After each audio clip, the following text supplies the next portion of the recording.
What's up, guys? It is Will here, back again for another episode of Lights, Camera, not Kiko Collects his fine evening, which we will talk about, but I just got back from visiting him. So shout out to Kiko Collects and, of course, his amazing wife, Amy, for being amazing host for me, as always, every time I come to Tennessee. That said, guys, Friday, November 3rd, 5:19 p.m. We're approximately 4 minutes behind, but we were discussing some stuff in the back room. Dean was showing us some cool collectible shit, I guess you could call it. And yeah, it's pretty exciting. So, guys, thank you so much for joining us on this fine evening. We're going to talk about, of course, all the news. There's some ARTISAN Anakin stuff. There is some InArt's Batman stuff to talk about. There are some releases in terms of the Grand Inquisitor. And of course, some announcements between John Wick and Mr. Kane, which look fantastic. No Feral Predator yet, though, which I find super interesting. And I'm very disappointed with that because I want to pre-order that so quickly and I cannot. And I'm very frustrated, but it's going to happen. That said, let's address our amazing Avengers level panel. And then we'll address the chat and get to our topics. Mr. Dean, the dream, bro. How's Texas living right now? Because you told me 75 degrees. In Tennessee with Kiko, bro, it was like 35, 40 degrees. And I know that's not Riley's situation in California either. No. Yeah, it's been cold, I would say, for about a week and a half, like 40s, mid 50s is the high. And then at night it would get down to like 35. Damn. But today is just relatively okay. It's 75 on the dot. Nice. It's I love the cold. So like I had my heater on, I was nice and toasty, and then today I was like, why am I so hot? And it's because it's like not cold outside, so I'm like getting extra cooked. But yeah, I can't wait for it to get cold again. Bro, it's that time of year, Dean, where you never know whether to put on the AC or the heat. That's how it is in Maryland. Riley, I don't think you have that problem as much because in California the temperature is pretty consistent, right? A little bit recently, it's been weird, like hot and cold. I don't know why. Really? Yeah. Does that happen much in Cali or not really? Not usually, but like since it's winter, it's usually like chill by now. But like today, it's 81 degrees. Like a couple days ago, it was like 87 degrees. So I don't know. It's weird. Strange. Yeah, that's crazy, man. Well, Riley, I saw your Spider-Man video, dude. That was awesome. Yeah. Talking about the No Way Home line. And it's not even complete yet, bro, because you don't have the Toby pizza scooter or the regular Toby figure. You don't have any of that yet. I need those ASAP. But yeah, that was a really fun video. I'm glad you watched that, Will. Appreciate it. But yeah, I'm doing well, man. I'm excited for the show. Kiko's not here. Every time Kiko's not, I texted Will this. I was like, every time Kiko's not here, I'm not with Kiko because I want to have those spicy combos with him. But you know, Dean, he brings the heat as well, so I'm excited. Dean, hopefully, I can let Kiko be in his shadow and give us some spice. We'll see. Dean does bring the heat, bro. But Dean is so much more pleasant than Kiko, bro. Kiko is Kiko's so spicy all the time, dude. No, honestly, man, I got to give a shout out to Kiko. He's actually at a wedding and he'll be on a cruise, so he's going to be out from the stream the next 2 weeks. But I will say, like, we got to give a shout out to him. I just got back from Tennessee today, visiting he and his wife, like I mentioned. Dude, it was awesome. We went to like a Halloween horror house thing, which was super, super cool. There was a girl there actually that I was like interested in because even though she had like all this like Jean, she had like fucking makeup and she was in this crazy character, but I was like, I see attractiveness underneath that, and I could tell. And I was like, I didn't like sort of. You should ask me. You know, I'm the ladies' man. So dude, I could have used you as a wingman, Riley, for sure, man. I could have been like, this is my nephew. This is my nephew, Riley. What's up? How's it going? Yeah, what's up? What's up? And my this is my little guy. This is my little guy. Yeah, right. But I wouldn't do that to someone at work like that. I probably wouldn't. But yeah, it was fun. So shout out to Kiko. And yeah, guys. So it's going to be fun. We're going to talk about a lot of fun stuff and a lot of cool news related things. And of course, the midman for Riley. We got to talk about that. We can't miss that. So yeah, we're going to talk about that. So Collector Joey's in the chat. Good afternoon, Collector Joey. Good afternoon, amazing collectors. Thank you so much, Collector Joey. On his commute home. Dude, he's on his commute home. 100% sure about that one. Nathan Arker, the man himself, the base man himself. What's up, Nathan Arker? Good to see you, bro. The nicest man in all of collecting. Kiko is here, which we are going to talk about this. If my Anakin waitlist converts while I'm on cruise. So Riley, I told Kiko this, and he said he literally lost sleep the next night when I brought this up to him. Because, you know, we're going to talk about this, about the ARTISAN Anakin and the waitlist and how quickly it goes, right? So he said if he's on cruise, on his cruise, on a boat, and he gets that email for ARTISAN Anakin and he's not able to convert it and he loses it, he said he's going to lose so much sleep. And I was like, I mean, it could happen. It could happen. Yeah, I know, right? It's gonna work out one another. Conquer Knight is here. What's up, Will? How's your trip going? So I just got back, bro. Thank you so much for asking. It was a blast, dude, as always. I got to go to California to visit Riley, And because I want to stay with Riley and his family because Riley's mom supposedly is an amazing cook, and I want to experience that, bro. Yeah, cook up some crazy stuff. See, I want to experience that, bro. I want to experience that. So I got to come visit there, and I got to go to Texas with Dean for sure. I got to stay on Dean's ranch for sure, 100%. Yeah, that's gonna happen. Oh yeah, dude. Well, fun. That's gonna happen, Dean. Dinesh the Garage, a channel member. Thank you so much, Dinesh, for joining, bro. Always appreciate you here. Mark Attack, Salvatore T, Black Order Collectibles. Good to see you, bro. Good to see you. Blitz is here. Gilbert Almaz and Riley Reviews. Thalia Meyer, Little Titan, Batman Collectibles, Chris Santos, Flippin' Kicks, Connor, Mark Attack, Tony K. What's up, Tony? Good to see you, bro. Keith Lee is here. CC said you want to riz Riley's mom. Well, no, I saw that. Riley's mom's cooking. Riley's mom's cooking. Just the cooking. Come on. Yeah, just the cooking. That's it. All right, guys, we're going to jump into our first topic of this evening, and we're going to talk about something that was, I think, pretty interesting, and that was actually a release. It was the Hot Toys Grand Inquisitor figure from Obi-Wan Kenobi, the Disney Plus Star Wars TV show. And what was interesting about this one, Dean, I want to start with you, is I don't think anyone gave a shit. And that's the problem because it literally dropped out of nowhere, right? No one thought this was going to drop right now. At least I wasn't paying that close attention where I thought it was going to drop right now. And then it dropped, and I did a preview for it actually at Kiko's house in front of his collection, actually. And someone put a comment, and it was a really good one. They said, I'm surprised you didn't address the USB lightsaber thing, since this is the first one that we've seen. And I actually forgot about that because I was not really paying attention to this figure. And it waitlisted pretty quickly, Dean, I think for that very reason. I think not a lot of people pre-ordered it, and Sideshow was like, we're not overstocking this thing. Like, it's just not going to happen. But Dean, I want to get your thoughts in totality, just overview on this Grand Inquisitor release, and of course address the idea of this USB lightsaber thing, because it's interesting. And USB light up in general. It's not just the lightsaber. It looks like it just a lot of different things. But essentially, yeah, I mean, this USB system is pretty interesting, but I'm wondering, is it the answer to our problems? What do you think about that? I don't know, honestly, because people really like the CCFLs, right? Which are, I mean, there's just USB LED is just not going to compete. Yeah, with CCFLs in terms of brightness and vivid. It's not. But you have color. That wire, Dean. You know what I mean? The wire at the back. Right. The wire is very annoying. And then I've seen some USB sabers that also have the wire. I guess I don't really know how this works USB wise. Like, you charge it or what's the deal? Yeah, I think it just plugs in, as far as I'm aware. It plugs in and then lights up and then attaches to the belt like that. So, and you can kind of hide it behind the figure, but it's an interesting setup, I think. You know what I mean? Yeah, it's interesting. I mean, yeah, it's, you just got to find a way to hide the wires, I guess, but that's going to be hard though. Yeah. I mean, I don't like it. For as little as I use the light up functions anyway, it's nice to have the option, but I would sooner just keep the batteries in the arms and have a cleaner look, because you're not going to get that much more bright color or bright LED with USB power anyway. So, right. Yeah, I don't know. It's take it or leave it. I'm kind of indifferent on this one. Right. It makes sense, dude. It makes sense. And I saw a comment, Riley, as I get to you, about MRC, and I'll pull up his review real quick just to address this thing. Maybe he has a better look at it. But Riley, what do you think about this? I mean, I'm kind of with Dean on this one, and I've seen some comments in the chat. Dinesh dropped a good one. I see some others about, the fact that most of us don't even use the lightsaber light up anyway, because it's just not that effective. Like, for one, the batteries die very quickly, and two, it's not even that bright anyway. So Riley, where do you stand on this one with the Grand Inquisitor? Just overall thoughts and thought on this sort of USB power bank that we got here.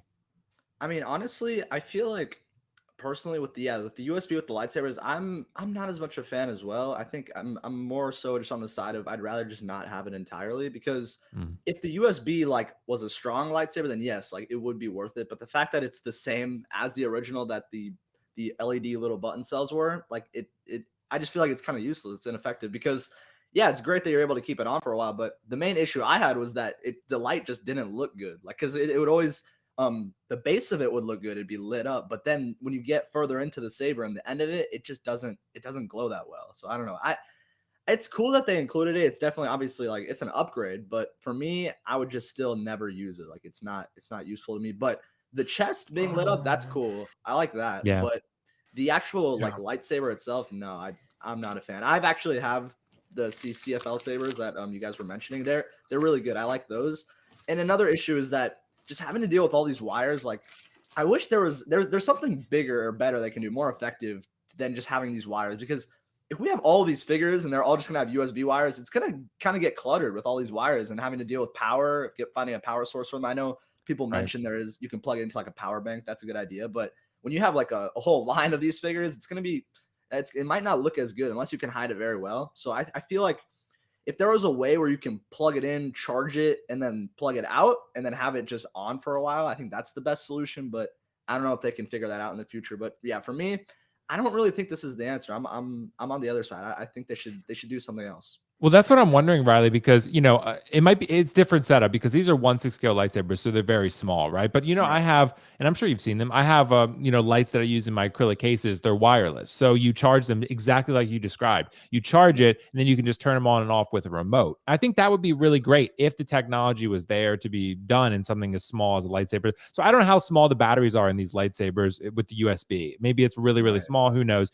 I'm glad they're trying something, but I think most of us, honestly, same goes with Iron Man figures, Riley. Most of us it sucks that we can't light the Iron Man figures up to really bring them to life because it's just not, it's just too much work, to be honest. Like it's like the Iron Man, you're putting like the Mark 50, dude, putting all those batteries in all the spots. Like, dude, that's just a pain in the ass. And I don't know how, maybe it's the scale because statues have seemed to figure it out. You plug in one thing into the base and it's all lit up. So, I don't know. I don't know what the technology dictates here, but I think there needs to be something that needs to be done because, like you guys are saying, think about if you have a Darth Vader figure, like the Kenobi one, right? And you can light up his lightsaber and really bring him to life. That's going to take it to the next level. Like, and I think also his chest boxes and stuff, instead of putting all the batteries in and removing all these compartments, like just a plug or something. I don't know how we would do that, but okay. Credit where credit's due. Yeah. Sideshow. Return of the Jedi Vader has the best chest box and waist boxes. Nice. It's one battery compartment on the belt in the back, and then everything just plugs into that. That's pretty great. You just flip one switch and you're good to go. And, I'm always wondering though, Dean, like, with the fact that these USB lightsaber things and the batteries and all that, that's costing us money as consumers, but none of us are really using it. So is it even really worth it at this point? You know what I mean? That's what I was saying. I'm indifferent because it's very easy to say like, oh, I don't use it anyway. It's like, but you're paying for it. So you should care at some point. Like people are like, oh, I don't like the accessories. I don't use them anyway. It's like, well, that's increasing the cost of the figure. So you need to start caring about it. Or like Asmus does, they have their regular release and then they have a, what do they call it?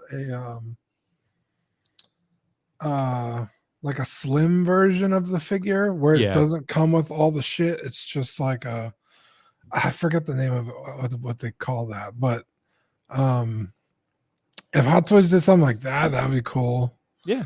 But yeah, it's like I'm paying for like all this extra shit that I don't ever use.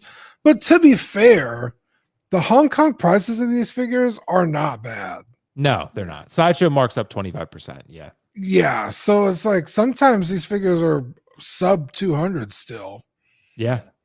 And then it's like, well, once Sideshow hits you, you're paying 250, 260. But it's like, in all reality, this is $180, $190 figure. Like, that's pretty good for what you're getting. Because there's third-party figures that are around that much that don't give you all this shit. So, that goddamn Sideshow tax. It is true. But it really makes you start questioning everything. Like, well, it does. Yeah. Like, do I really care about USB light up? Like, yeah. Riley just dipped on his phone. No.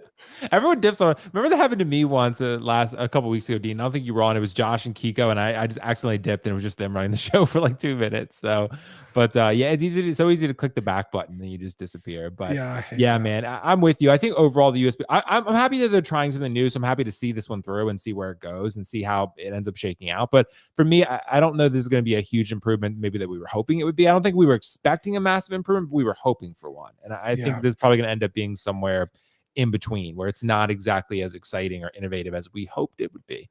So Blitz makes a good point right here. He says the second we don't get a feature, collectors will bitch about it. He's not wrong either. Yeah, that's true. He's not. It's like, where's the USB lightsaber? It's like, okay, like, right. You were talking shit about it a week ago, and now all of a sudden you're upset because it doesn't happen. Right. He's not wrong. I've seen crazy shit like that. Yeah. Yeah, it's true. It's true. Well, guys, thank you so much for your thoughts on that one. And I want to move on to our next topic here because I have something I think that's pretty interesting because, and this is a little bit of a spicy little community topic. I think that's pretty fun and it's going to be a good discussion. This is one, Riley, that you probably wish Kiko would have been here for, but he'll have to watch this one on replay because we got some news here that the Hot Toys Artisan Anakin Skywalker from Revenge of the Sith episode 3 actually was converting on waitlist for a lot of different people. And you know, Riley, this has been happening pretty regularly now. I think it's been, one or two different sort of batches for waitlist have come through now, and I think this is maybe the second or third time that it's been happened rather. And I think overall it is pretty exciting, but I do want to talk about sort of the implications of that because I think this is one that a lot of people are considering questionable, and that's why I want to address the idea, the concept of Sideshow's approach towards these waitlists, because a lot of people are not really understanding sort of how this is working. And to be honest, I didn't either. And I was with Kiko at the time when my waitlist converted, and then things changed a little bit and I got a little bit more of a better understanding. So I'm going to bring up my personal email here and bring up sort of what the waitlist message looks like for people, just to share what they actually send you when the waitlist converts for you, right? So it's important to read the fine print. And this is something that I even missed too until Kiko corrected me on this and showed me in person. So here's what it says. You have the opportunity to purchase the waitlist product for a limited time. Act quickly as quantities are limited. So fulfillment is on first come, first served basis, and a piece is not guaranteed.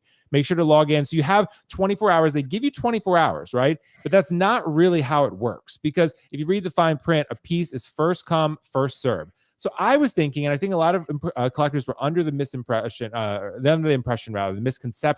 that this is going to be sent to one person at a time, and you have 24 hours to buy the figure or not, then it moves to the next one. Apparently, that's not how it works. So what they're going to do is they're going to send it to multiple people at a time, and then whoever buys it first gets the bag, right? I didn't know that was really how it worked, but now I do know, and I've seen some messages on the forums on Facebook of people sort of complaining about this, talking about, being upset about that this happened to them. So I saw one, actually, Sean Lewis, great dude in the collecting community. He tried to buy one. It went by for about an hour, and then it wouldn't let him buy it anymore. So this is something that I want to address, Riley, and I want to start with you on this one. So the waitlists are converting, but do we have a problem with the way the Sideshow is doing the system? Because normally this is not an issue, Riley, because, a figure is not usually in this demand and this limited. But with this one, I do want to caution people, if you get a waitlist conversion, you need to act fast. Because if you don't, you probably ain't going to get it. And I told you, Riley, and Dean, the story backstage. I was on Sideshow sitting next to Kiko. We were looking at something Darth Vader related, and then literally a blue banner popped up on my screen, and it said, waitlist opportunity for Hot Toys Anakin Skywalker. I was like, whoa! And Kiko was so upset, but it was hilarious. Kiko was like, man, that's ridiculous. And so I bought it, and Kiko was like, you were probably literally the first one to buy it, because I was on the website already, and it dropped down, and I bought it in 5 seconds. So I got it. And but Riley, do you have a problem with the waitlist system from Sideshow? I mean, what are your overall thoughts on this? Yeah, so I might have a pretty spicy take here, honestly. I don't know if Kiko's watching, so I'm gonna see what he thinks. But he would probably be in agreement with me, but at the same time, he doesn't have the Anakin, so he might be not on my side. But I actually got the Anakin when it first got dropped on the waitlist. I was lucky enough. I think I was number 120 in line. I got super lucky, and I didn't have an issue getting it. I lucked out. But I feel like the fact that they're making, I think it's pretty clear that they're making more of these things than what they advertise it as, right? Because I know people are saying when there's waitlist, that means people are canceling, but I don't think that's the case here. Because most people who would cancel their Artisan Anakin? Not a lot of people. Maybe some people on financial issues, but overall, I feel like, I don't know. I'm not much of a fan of this, because I feel like they're labeling this as a limited edition piece, that they're not going to make more of it. And I feel like it's kind of false advertising for people who got it originally, because you had it listed at this number, and the fact that they're just creating another batch because they know it's hot and it sells well kind of ruins the whole exclusive factor in my eyes. And I know other people have agreed with that. I saw a comment say that too, their Hot Toys is making more. We know this, they're shady. So I don't know. I'm not as much a fan of it, but at the same time, does that make me kind of a selfish collector? Because I'm kind of you're kind of giving other people who missed out not a chance to get it. maybe. But for me, I feel like since this was like listed as an exclusive and limited edition, the fact that Sideshow are just sending out emails with just they're making more of them or they're getting more from Hot Toys, I don't know. It's a little interesting. So I first wanted to talk about that. For me, I'm not much of a fan of that. And then it brings up the whole controversy of just waitlists in general. We looked at, I don't know if you saw this, but the Green Goblin, he was on waitlist and now he's just on pre-order. Like he just randomly went to pre-order, and it's still like that. So I don't know, something with Sideshow and their waitlist, their gimmicks. Sometimes it'll just be like, I don't know. And I feel like that's the wrong move as well, because I know it'll make them more money making more of these Anakins, but also we're in a really bad spot in the economy. I feel like they should keep these limited things to just keep the market getting better and stabilizing more. But I don't know. That's just my thoughts. But overall, the fact that you have to be really quick with these waitlists, I don't know how I feel about it, because for one thing, it's not really like a normal waitlist figure. This is an exclusive. So I kind of do get what Sideshow is doing, how they make it quick. You got to be really quick on it because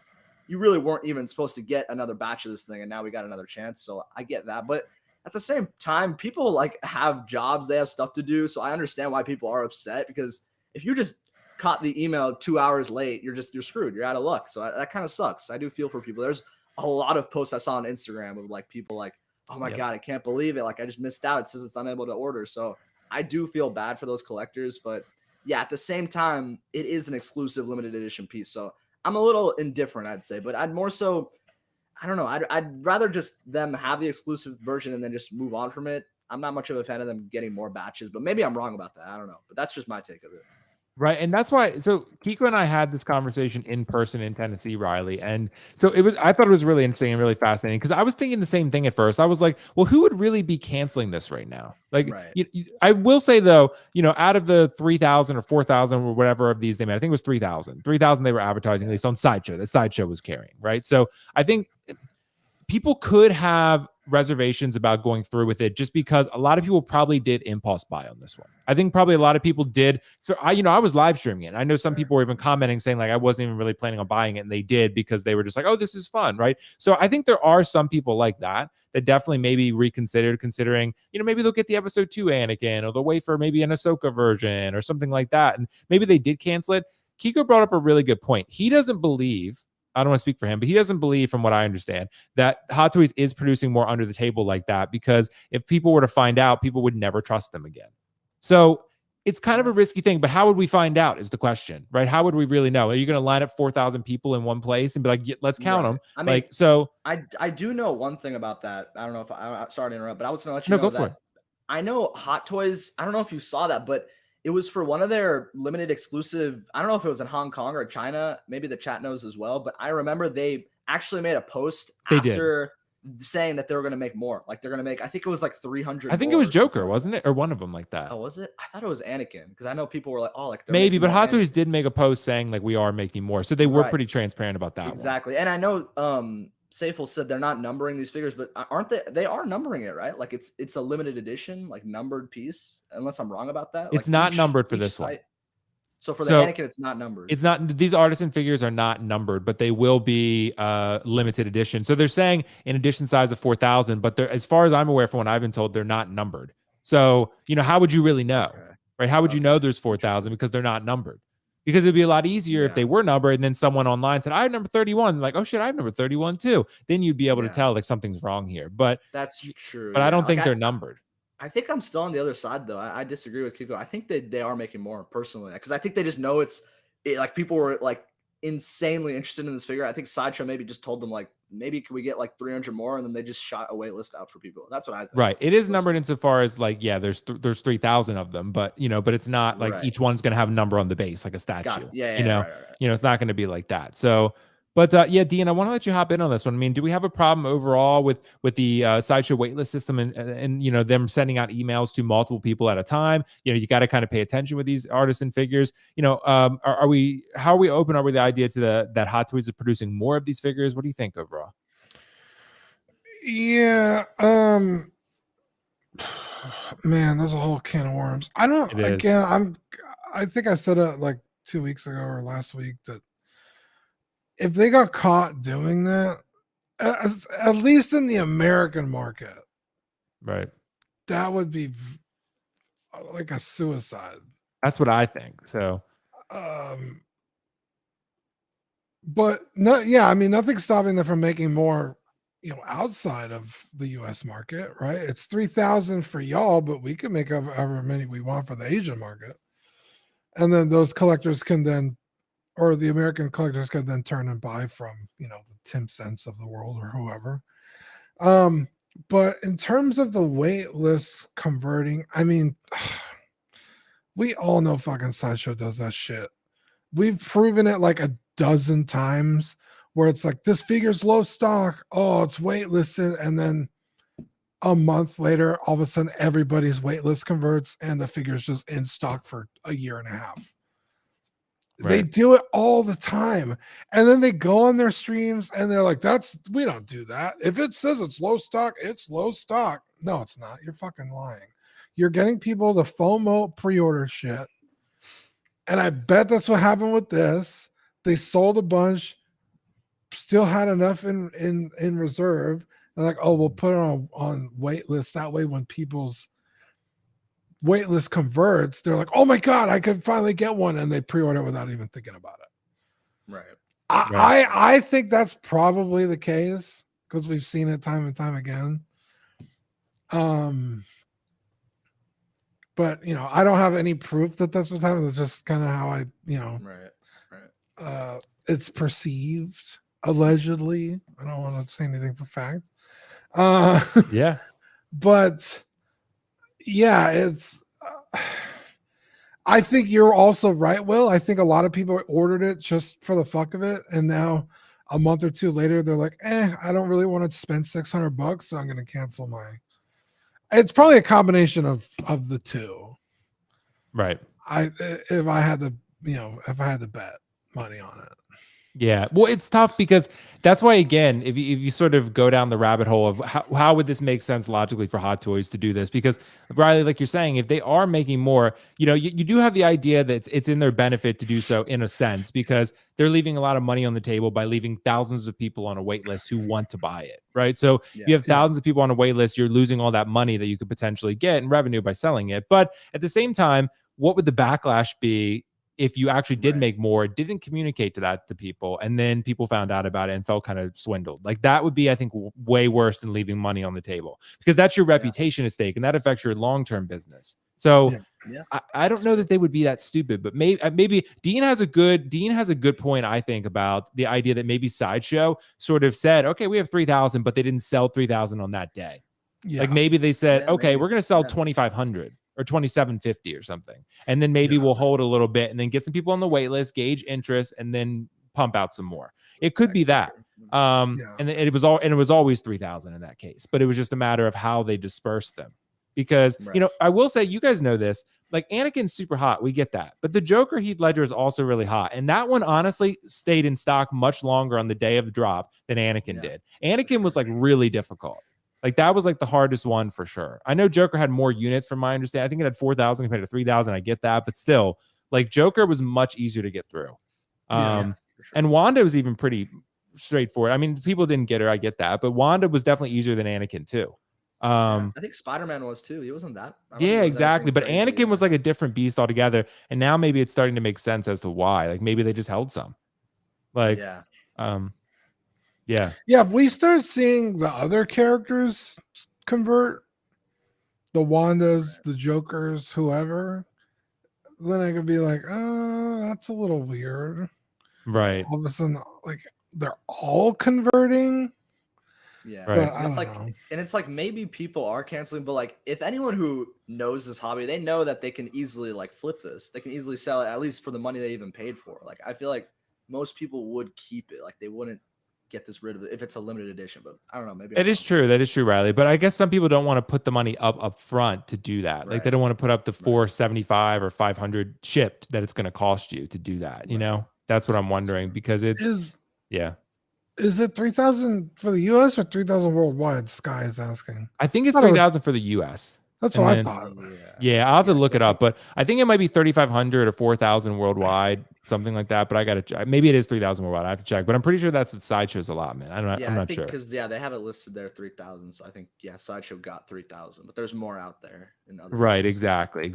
So, but somewhere that was around the Like if you did the math of the queue of like, oh, we're 75% out. Like Sideshow had 3,000. So I'm actually wrong. So it was less. So it was 3,000 worldwide period as of Hot wow. Post. So yeah, Damn. so they're right. Yeah, so it's 3,000 worldwide period. Let me go back. Sorry. So yeah, 3,000 worldwide. So again, Sideshow probably didn't have 3,000 then. They probably had about 2,000 of them, maybe. Like so, and maybe, but again, say just rework the numbers then. Maybe they sold 1,500 that day. Or because what was I, Riley? I was on the list. That makes about sense, honestly, because I think I was like 1,600 or something on the list originally when I went into the queue, and I was like 100 on the wait list. So it would make sense maybe that they sold maybe 15 or 1,600. Yeah, I think you're right. Yeah. And then maybe they said, okay, we're going to keep 400 just as, whatever. And maybe they even do like a fucking giveaway at some point. Maybe they're just like, yeah, we have one and we're going to do a giveaway on fucking, Spooktacular next year or some shit like that. Like maybe they'll do something like that. Yeah, maybe they do something like that. So maybe they withheld some just to see how it would go. But damn, 3,000, that's low. Yeah. Like so yeah. Daniel said you guys should know these things before you live stream. To be fair, this was months ago. Yeah, right. Yeah, it was a while back. It's once it's out of sight, out of mind. It's like, okay, the Anakin fucking hoopla is over. I'm not gonna talk about it. Right. It's fine, dude. It's fine. You know how Daniel is. Daniel's he's a good dude. I'm not attacking the guy. It's like you're not wrong, Daniel, but also so that was he's all about precision, dude, and healthy constructive criticism. So yeah, I appreciate it, Daniel. But so that's what I would say. I mean, that's something to think about. So 3,000 worldwide, but yeah, it's been quite a while. But yeah, you're right, Blitz. Warehouse finds, maybe that's what it is. But yeah, I'm excited to see how this shakes out for people. Again, if you do have a waitlist convert, please have push notifications on your email or something, because if you get notified and this goes longer than like 30 minutes, you're probably going to miss it. Dude, I know Kiko's on his boat trip just refreshing every minute. He will be, bro. He will be. But we have some people that have one that have messaged me and stuff that have considered selling it. So I think we're gonna work out for him. So we're gonna see. But guys, let us know your thoughts in the comments below. Right now we have a poll and it's like literally almost 50-50. So collectors are canceling. That's the more popular vote at the moment. But so it's gonna be pretty interesting to see. That's probably what it is. People are, I didn't really want it. I just jumped on it because everybody was doing it. It seemed fun, but now it's come to pay the piper. I really don't want to be spending $600 or $100 something bucks a month or whatever the fuck the payment plan is. Right. Exactly. So yeah, absolutely. Well, guys, thank you so much for your thoughts on that one. Let's keep it rolling. Let's talk about a announcement we got, or two announcements rather, from the John Wick franchise, John Wick Chapter 4. We got announcements of John Wick and Kane. And I want to ask the question, are they good enough to invest in? Because of course, if you're a John Wick collector or, you love the first 3 or 4 films, whatever, the second film did have a hot toy that was already released years ago. And that has become sort of like a chase figure, I guess you could say. And then now we have in an update, actually, the John Wick 4 figure with a brand new head sculpt that I think looks pretty solid. I don't think it's a 10 head sculpt, but it's certainly better than the original. I had the John Wick original at one point. I ended up selling it just because I didn't feel like the head sculpt was that great. But Riley, I want to start with you again on this one. So the John Wick figures, John Wick and Kane, we'll bring up both of these figures. Are these good enough to invest in? If you had the original John Wick figure, would that be worth moving in pursuit of this one? What do you think about that? I think definitely 100%. I think this is definitely the definitive John Wick. I've seen other ones. I know, Will, you always tell me that the sculpts for Keanu haven't been crazy, but I saw this when I first saw this. I was like, yeah, like it's really good. It's not perfect, but it's really good. And the more I looked into it, honestly, I think it actually is a really great sculpt. Like they're very close to perfecting his likeness. I still don't think it's like obviously a 10. I mean, but you might be shooting yourself too high for that, but it's really good. And the tailoring looks great. I love how like he has like his weapons and stuff and the assault rifle. It's just really, really badass. Very cool piece, very different for Hot Toys. I know we always are used to the Spider-Mans, the Iron Mans. When we see stuff like this, it's pretty cool. It's interesting. And I know people have always mentioned it, like if InArt would ever tackle a John Wick. I know people have been saying they should do it. It would be really interesting. That would be exciting. As Will unfortunately leaves, it's just me and Dean here right now. But as I keep going, oh, now everyone's gone. Oh my god, dude, what happened? All right, we're back. Dude, what happened? Everyone just disappeared. I tried to hold the show. That was wild. I don't know. I don't know. That was wild. Something Anyway, keep going, Riley. You were on something really good. Dude, the stream literally just disappeared. Like it said, everyone rejoined, and it just fucking disappeared. I got taken out earlier too. I don't know what's happening, but anyways, that's weird. Keep going. So yeah, the John Wick. I was saying if InArt would tackle it, that would be really cool to see. Like I think a rooted John Wick would be perfect. Like that would really, I think, do well. I think a lot of people would be in on that because obviously sculpted hair, it's not going to look as realistic. I think. Like I can picture in my mind what a rooted John Wick from InArt would be, and I think people would be in on it. It would be really badass. But I know this is like really close to already being perfected as it is. The tailoring looks great. The accessories are nice, and we also got Kane, who's also really cool. I like how they included that. I watched this film, I liked it, but it's not one of those films where I don't need to have a figure for the shelf. I'm not a massive fan, but I think this is just really cool looking. And like King Dingling said, John at InArt said they passed on it when you asked him. So maybe we won't get a John Wick, but I would be interested on seeing it. But overall, I think they're good enough to invest in, honestly. I think these sculpts look really great. They're going to look really nice on your shelf. And I think you got to get the pair if you love this film enough. That would be a really badass look on your shelf. I think you got to get both. Yeah, it does make sense. I don't remember John saying that they passed on him. I remember him saying they were looking into it, but that's usually the response when you ask InArt because they keep it pretty close to the chest because they don't want competitors to jump in and sweep the license out from under them. That's why I think they do that. So, but I don't remember them saying that they passed on John Wick. I don't know that they would do that. I think that they would definitely consider it because John Wick is a very popular character and that seems like right up their alley. So I think I'm with you though, Riley. It's the wait for InArt strategy. I don't know if it's going to work in this case, right? I mean, but I will say that Riley, this Donnie Yen Kane looks really, I mean, he has glasses covering half of his face, but I will say that overall it looks really cool. The shelf presence for these is, you have two guys in suits, right? I mean, it's not going to be like a Carnage, right? But I will say that it does have a lot of presence overall still. But yeah, I mean, Dean, I want to let you jump in on this one. I mean, the John Wick and Kane, are these two good enough to invest in? What about if you have the first John Wick? How would you approach that? I think this John Wick is the best Keanu likeness we've gotten from Hot Toys. I love the fact that you get two hair options. That was cool. I was not expecting that. Because we see this one that's like kind of wild. Yeah. And when they first showed it, I was like, oh, it kind of limits on what you could do pose-wise. Right. But he's a pretty dynamic character, so you just throw him in a cool pointing pose and it'll work. But then they give you the swap out hair option. I was like, oh, okay. I did not know they were doing that. So that's very cool. Accessories wise, kind of lacking compared to the second one. Yeah, the original one. Yeah, even the first one. Yeah, tons of guns, little boxes. This one is more melee weapons, which I haven't seen this movie, but it's not really what I associate with John Wick. Right? They give you the nunchucks, the sword. Katana. Yeah. Some more coins. I guess I would have preferred another gun, but sure. The shotgun, the pistol, the like flintlock, or maybe it's a revolver or something. Yeah. And then if you get the exclusive, you get the AR, which is cool. And then a bow and arrow.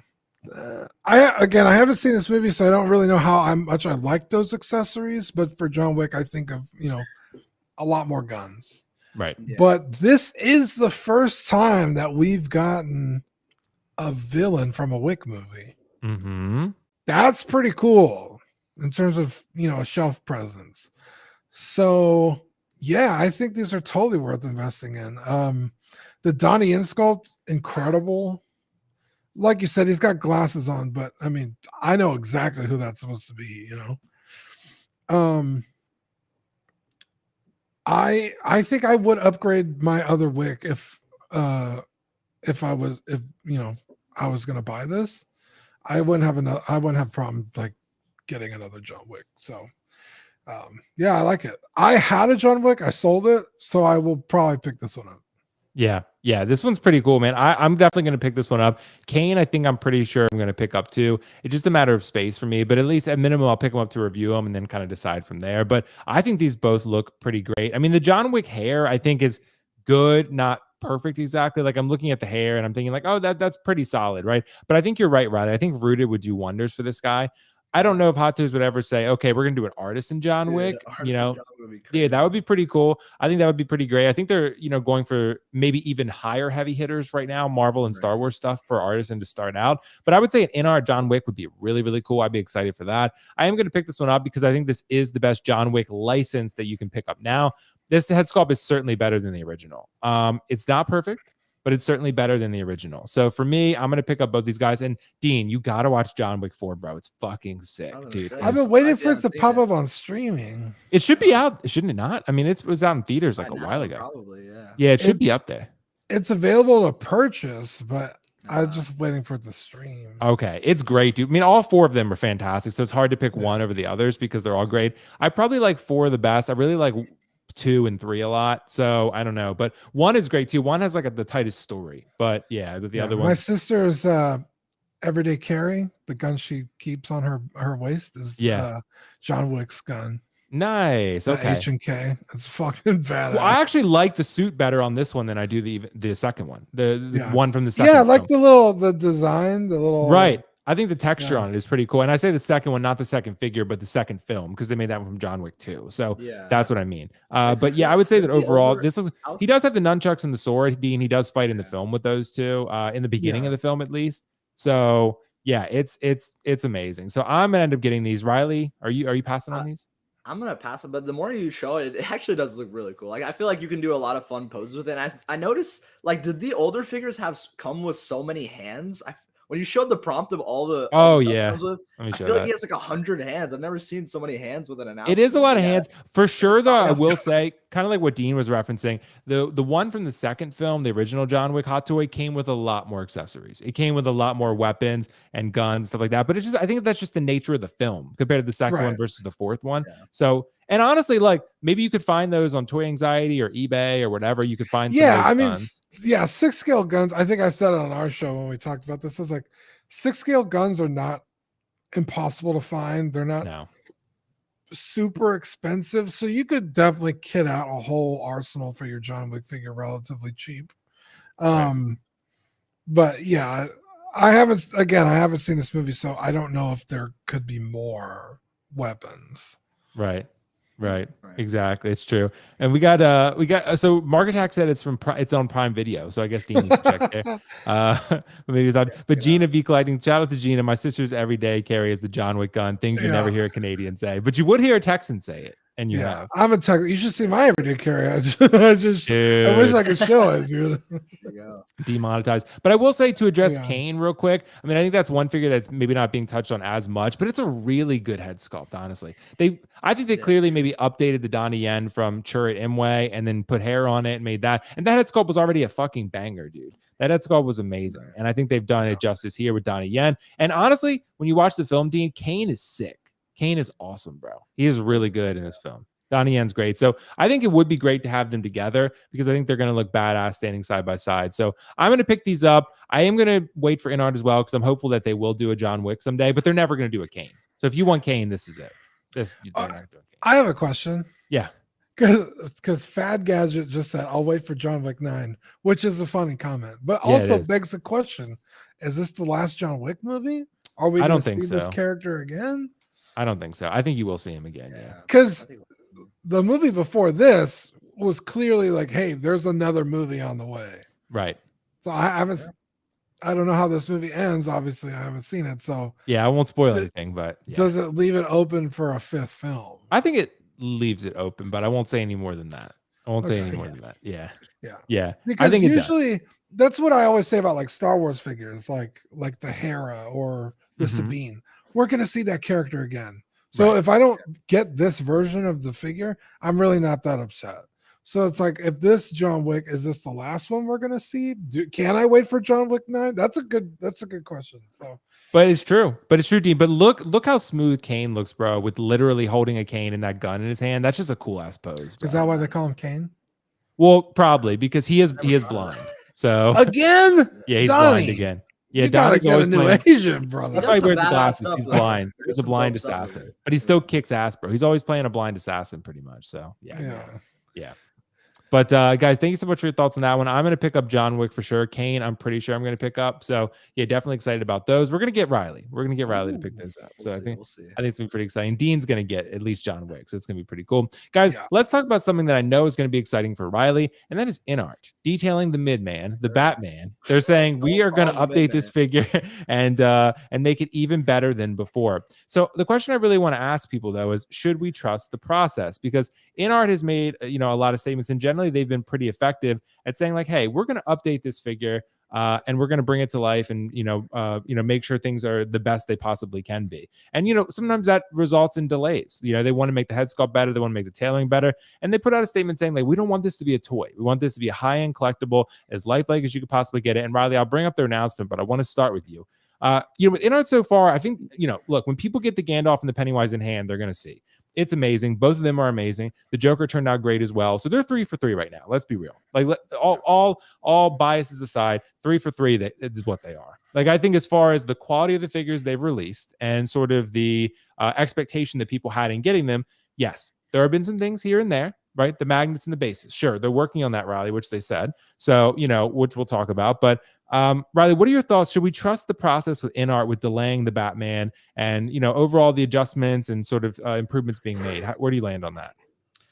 I think 100%. I'm for one, obviously I always say it. I'm like, I'm one of the biggest Batman fans. I cannot wait for this figure. But at the same time, like, I would rather wait to get a perfected figure than have it rushed and have some type of issues or any QC problems. And it sounds like that's exactly what they're doing, because in this post, like I remember I was up at like 3 a.m. Yeah, you messaged me. Post, and I said it like right away. I was like, dude, oh my God. Because they're like talking up this thing to be like a pretty like 10 out of 10 figure. Like, they're hyping it up. And I think that another reason why they're doing so is because they know that this is probably going to be one of the most competitive 6-scale figure in comparison to Hot Toys, because this is the first time we're going to see a comparison of 2 figures from the same company of the same year dropping a figure, or maybe next year if it gets delayed, we don't know. But yeah, I think this is a very, very important figure. And I think InArt knows that. And I'm so happy that this is going to be a competitive version for this figure, because I love it. I love this character. So they know that they cannot drop the ball on this, because as soon as the Hot Toys InArt gets released, people are going to do the side-by-sides comparisons, and we're going to really see if that extra price hike is worth it going with the InArt, because I know a lot of people are like, I'm satisfied with Hot Toys. They look similar enough to where I'm just going to do the lower option, and we're going to find out if that was the right call or not. And it's really exciting to see. I'm really excited. Like we said, they mentioned the magnet upgrade. I'm so glad that they're doing that. I'm really excited to see how it's going to turn out, because I think it says like they're moving it. You're going to be able to move the figure more with the suction of it. So I don't know how that's going to happen, but I actually remember, I don't know if he listened to that when we had him on the show. I don't know if it was mine or yours, Will, with John. We mentioned that with the Batman, he's a character who's very, you can do multiple poses. So I didn't want to have him just stuck with his legs in one single spot. I think it was on your show. I asked that question, and he said, oh, that's definitely interesting. Like, we'll see if we can talk to them and figure that out. And maybe they did. They ended up saying, you know what? This character of the Batman, we want to make sure he can have multiple pose options to move the base or whatever, or move on the base. So I am so thankful they're doing that. They also mentioned the head sculpt. They want to perfect it. I know Nick, he sent it to me. It was funny. He's like, are they taking a little dig at Hot Toys, saying like, these aren't toys, like these are like collectible. Like, we want to make sure this is the peak figure. So I don't know. It sounds like InArt and John and them back there, they're hyping this figure up, and they know that it's going to be a banger. And I am all for it. I cannot wait. I'm getting this day one, you already know. And I mean, we still don't have a Batman figure in hand, and this figure came out March 2022. It's wild. So I am just like, need to have it as soon as possible. I trust them. I think if it gets delayed, if it gets pushed to December, at this point, I really don't care. I'm one of those collectors where I'm used to patience in this game. I mean, Hot Toys, sometimes we had to wait figures for like 2 years, 2.5 years. It's insane. So for me, I'd rather wait to take as long as they want to just make sure that this is as good as it is. And they know with the competitive market of this figure with Hot Toys, they got to nail it. So I'm all for it. It's true. It's true. And Riley, I think this one is going to be delayed. We were hoping that this one would come out maybe late this year, early next year, right? I'm starting to wonder if maybe it might get pushed a little bit further than that. But, that's maybe early next year. Though. I know they said in the post, they're like, we're looking at pushing this to mainland China for our collectors very soon or something. So expect updates. Sure. We'll see. I don't know. Yeah, we'll see. But I will say, Riley, looking at this shot with the cowl on and everything and the detail in the suit, this figure is pretty remarkable. I mean, it's pretty, at least as far as the prototype goes. Yeah, I was also gonna say, sorry, and that's my last comment. Go ahead. The one thing that I do have a slight diss for InArt or con is that when they make these posts, they tend to use the same photos and they don't really show us new versions of it. Because I know they said like a lot of this post was kind of like all talk, no show, because these photos were actually shown. I think someone said it was February of this year, so that was a long time ago. So I feel like it's kind of strange how they're using the same photos, but they are mentioning that the base is upgraded and that the head sculpt is going to be perfected. So I don't know about that. I feel like maybe they should like kind of show something, maybe a video of the figure moving on the base. I don't know, but the fact that they're just saying the words for it, it still gets me excited. I trust that that's going to happen, but I think a lot of people, I posted in my group, said like it's kind of weird how they're not showing like the actual upgrades itself. So I don't know. It's interesting. Right, because they keep posting the same photos. Yeah. Daniel mentioned that. Yeah, he said that in the group. So shout out Daniel. Yeah. So before we get to you, Dean, we did get a super chat from Lebs. Thank you so much, Lebs. Appreciate it. $6.99 super chat. I'm all for InArt Batman to cook a little bit longer so my bank account can handle the upcoming sideshow PO payments hitting this month. Dude, that is just all collectors right there. That's all collectors. Like we are trying to balance the payments, balance the pre-orders, and make sure everything is lined up properly. But yeah, I always say those Excel docs. The Excel docs keep you in line. Use every dollar for budgeting. It's free. Use that to keep your track of your budgeting each month. Track an Excel sheet for your yearly expenses and purchases. So that's what I say. And of course, if you want to use tiers and all that, that's always an option too. But thank you so much for the super chat. Thank you so much. Very generous of you. So Dean the Dream, bro. What about InArt detailing these, adjustments to the Batman, these refinements? What do you think? Should we trust the process with them? I mean, right now they've delivered, from what I can tell. Yeah, I think. How many figures have they actually released that are in people's hands? Probably 2. Probably Joker and Gandalf. Yeah, because Gandalf has been hitting collector shelves for sure. What about it? Is he not out? Kind of. He's mostly hit like the influencer batch or whatever, but I don't think Pennywise has really hit most people's shelves yet. And we know they deliver for the most part. Like you said, there's some underlying issues, but it's very minor kind of nitpicky stuff. And you want the best products for your money, right? Right. So I think it would. I already don't own the figure, right? It's not like I had it and I had to give it back and now I'm anxious to get my shit back, right? Right. I already just don't own it. So if it takes an extra month or two, I'd rather, them take the time to give me the product that, I paid for. But I could understand the argument that some people have already spent money on these to secure their order. And it's like, hey, I've already paid you people money. Well, maybe not necessarily InArt directly, obviously, but somebody. Yeah. And it's like, I've have money invested waiting for you people to deliver this figure. Like, I should get it as soon as possible, which is a totally fair argument to make. You're a paying customer, right? Yeah. But yeah, I think, most people want the best product possible. So we already know they could deliver on their promises. I mean, they came out swinging with what they wanted to do with Joker. And I was very skeptical. I know a lot of people were like, prototypes always look really good. Are they really going to deliver? The rooted hair is going to get messed up in shipping, blah, blah, blah, which there were some instances where that happened. But by and large, I mean, they fucking shut me up for sure. And I was the first to admit it. I was like, hey, I was totally wrong about Queen Studios and InArt. This is crazy. So yeah, I think trusting InArt to make the best product for your money, it's a pretty safe bet.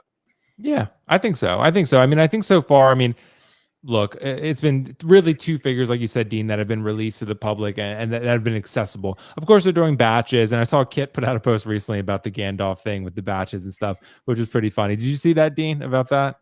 Yeah, because Kit, like, he made this post, and I think he was serious, to be honest, but he was like, guys, stop messaging me about Gandalf. He's like, I don't know. He was saying like, I don't own InArt, like, I don't know. And I get the questions people are asking, but I'm sure after a while it does get tedious, but I get why people are asking that. And and he was saying like, yeah, like, just the batches, you don't really know, and they're about to ship another batch, I think, or they already did. So Gandalf is getting shipped to people, but Pennywise, I think, is still not quite. Even that, like, Pennywise took a little while even to get to the first influencer batch or whatever. So that one, but I will say people are going to love it when you get it in hand. I do. I don't love the delays. I mean, I totally understand that. I understand why it's, that it's taking a long time and the batch system is a little bit slow. But yeah, I mean, overall, I am happy with this. I do think they're going to deliver on this one as well. I just think these figures do take a little bit longer, but once you get it in hand, you're going to be really satisfied with it. I think this is going to be. Riley, I know this is like your figure grail of the year, bro. So I know salivating for him, man. This is going to be super exciting. You're going to love it. Well, you already have the J&D to hold you over for now. So exactly. Yeah, so you're good. At least you're in a good spot. I'm waiting for that Queen Studios Loki statue to ship, which supposedly is shipping in the next month or two. So we'll see. We'll see. Well, so this figure was first shown in August 2022. Going back and looking at our show, Collecting Weekly. Right. So like maybe they hit, maybe they make about a year, 4 months, year and a half. Well, that's what I was about to ask. I mean, a year and 4 months is usually like, okay, the figure should be out. But that's kind of where we're at currently. So right. It's like how much later is it gonna be? Right. Summer? Into next winter? I mean, now you're looking at 2 years. Well, the next I fucking think Batman movie is going to be out. Right. By the time this hits people's shelves, for most people, I would say it's probably going to be like, it could be next summer, but maybe, I don't know, maybe like Riley said, they drop it next month for the first batch or whatever. Honestly, I'm pretty confident that they like the one like kind of like Pennywise where they have the mainland China or influencer batch. I think that one I'd expect it by at least the end of the year. I think that at least end of the year. Then. Yeah, it could be. Yeah. Could be. We'll see. Yeah, I don't know, if they're just now putting out an update post, I don't know. That's maybe. Though. I think this one might go into 2024, but we'll see. Yeah, we'll see. But either way, it's going to come out great. I feel pretty confident. But again, they could fuck it up. Who knows? I don't think they will.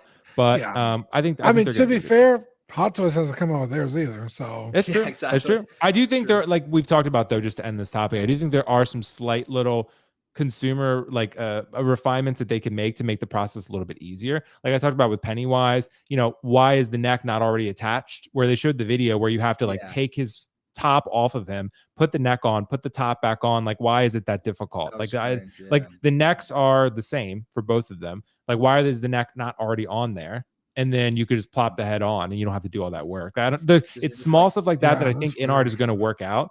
That like, and even Joker, you guys know, getting Joker's head on through that collar, dude, like it's a pain in the ass. So, and that's something that I think that's the type of stuff that needs to be easier for collectors to make, especially the Pennywise. I mean, you're basically like disassembling that figure. Yeah, you are. You saw the video, Riley. Yeah, that's crazy. You got to take you got to unvelcro the top, pull his arms up, take it off, put the neck on, then put the top back on, revelcro. I'm like, why is it this difficult? And I understand, like people do make the argument like you should know to fuss with your figures, but that's a lot of fuss. You're taking away the you're undressing him just to put the head on. Like that's, I think it's too much. But anyway, so guys, let us know your thoughts on that one about InArt. Should we trust the process with the Batman? I love that they're communicating openly like this. I love that they're listening to feedback. I love that they're open to criticism. They've been super communicative. Hot Toys has been better about this, I feel like, in recent times, but I'm glad that every company is getting better about this. I mean, look, some criticism is valid, some is not. You just have to take, whatever you can with a grain of salt. But I do think InArt's been pretty reactive, which I do gotta say that's worthy of praise. Because like Daenerys, for example, I was telling Kiko, I'm pretty confident they're going to fix that Daenerys. Like that Daenerys, it's the same thing what happened with Aragorn. What happened with Aragorn, Riley?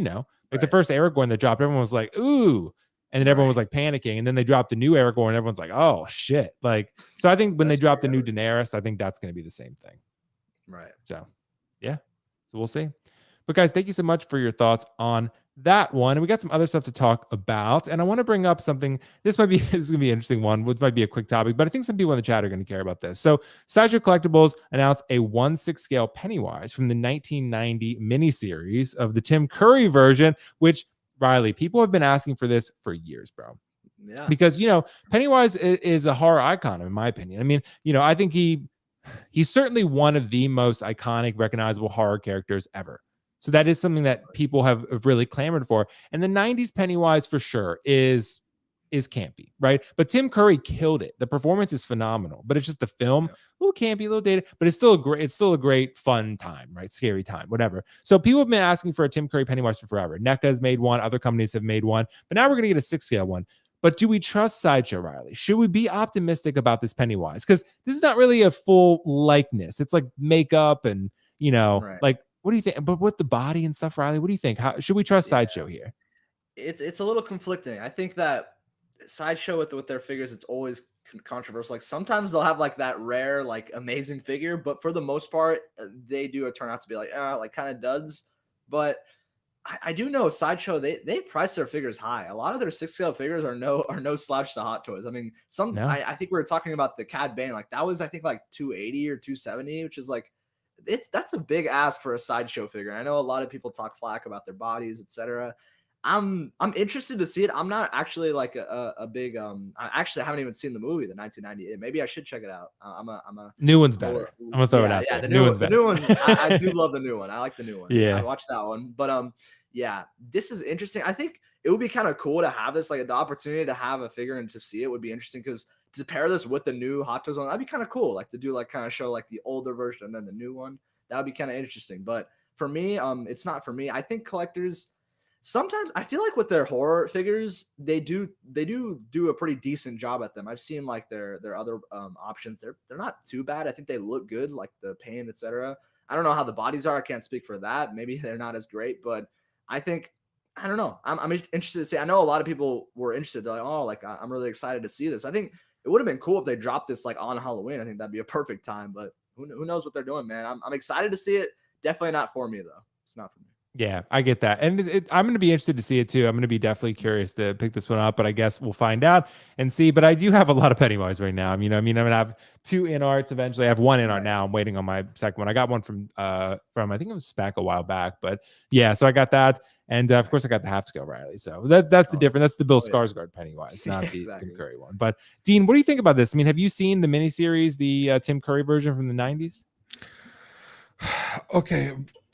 The fact that you said the new one is better than the original one makes so much sense that you like the sequel trilogy more than the original trilogy. By the way, Dean, you're one of those newest is best kind of guys. No, the new one couldn't exist without the original, therefore it cannot be better. Dean, Final Fantasy VII Remake is better than the original, bro. I will fight you. I'll let you think about Star Wars like that, but I will fight you. I don't knew they would get under Dean's skin. Dean. Go ahead, Dean. But yeah, so for as much shit as I like to give Sideshow, because goddamn, they deserve it sometimes, most of the time, even they don't really fuck up their horror figures. People really love them. Ghostface, Leatherface. Their Michael Myers was actually really solid, even compared to the Tots versions. He had a lot of really cool accessories. Did they do a Jason? I think they did, yeah. And they did Michael Myers, you said. It's Scream. Right? Yeah, Scream. Thank you. Ghostface, Leatherface, and people love those figures, and they hold on to their value pretty good. Maybe a body swap. I have a bunch of friends that love horror figures.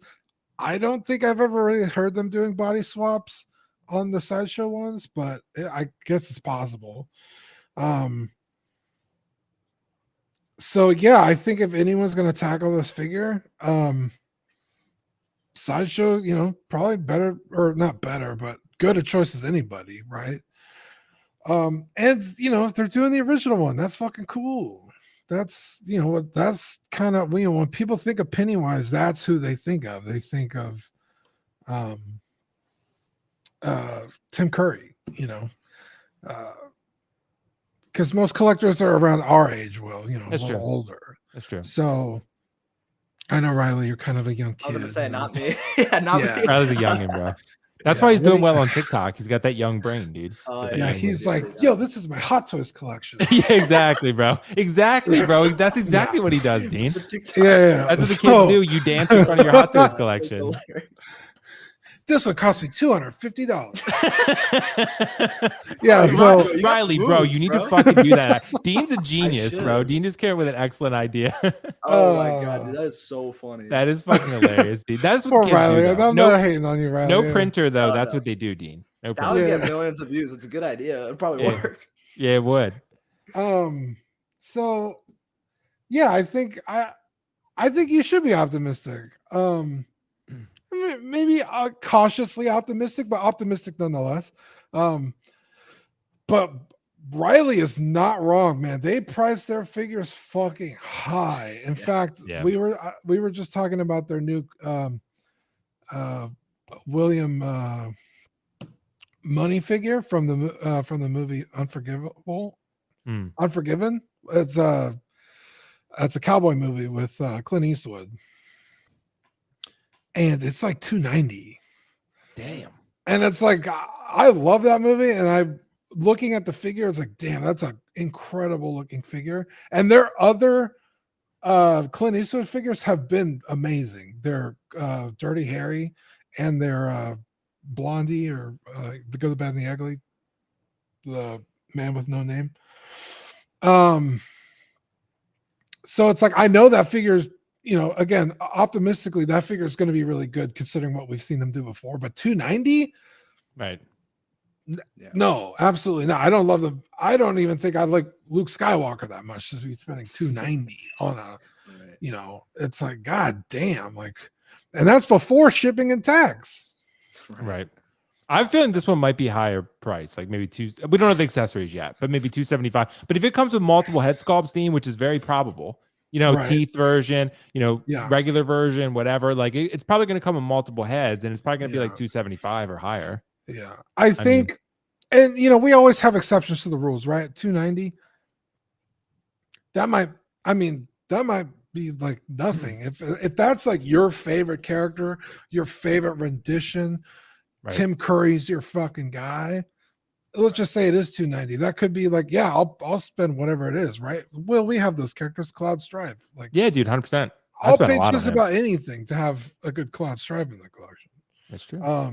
But we have our limits. So yeah, it just depends on, I don't like William money enough to spend $290. I'll just put it that way. So, though I might be getting a Dirty Harry. That one.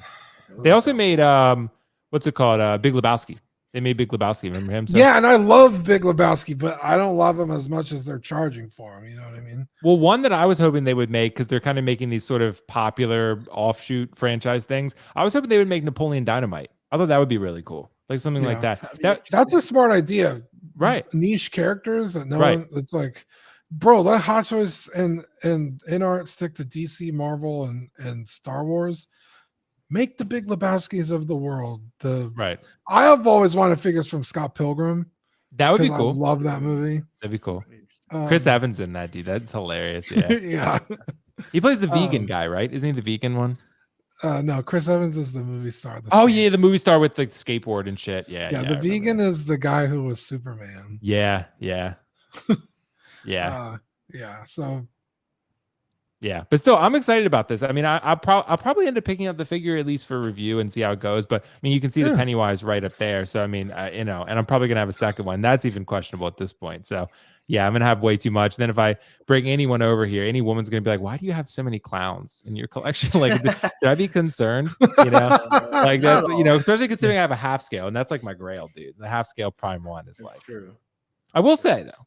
Size does matter, because when you bring in people to see your collection, like the bigger pieces do tend to draw their attention more. I was gonna ask that because I'm getting the Batman. I'm like, it's interesting getting like a 6 scale, and then you have like a higher scale. Right. It's like interesting with the price. Because Riley, I bet you when people come into your collection, they probably look at that Batman as one of the first things, right? Definitely. Because it's big and it grabs your attention. That's why. Yeah, exactly. Yeah, but all you have to do is get a Batmobile to go with your 6 scale version. That's true. That's true. Well, actually, I have it. I have the Jazzic one. So there you go. See, Riley's all in on the Batman and No Way Home, dude. I'm ready. There you go. Yeah, sir. It's true.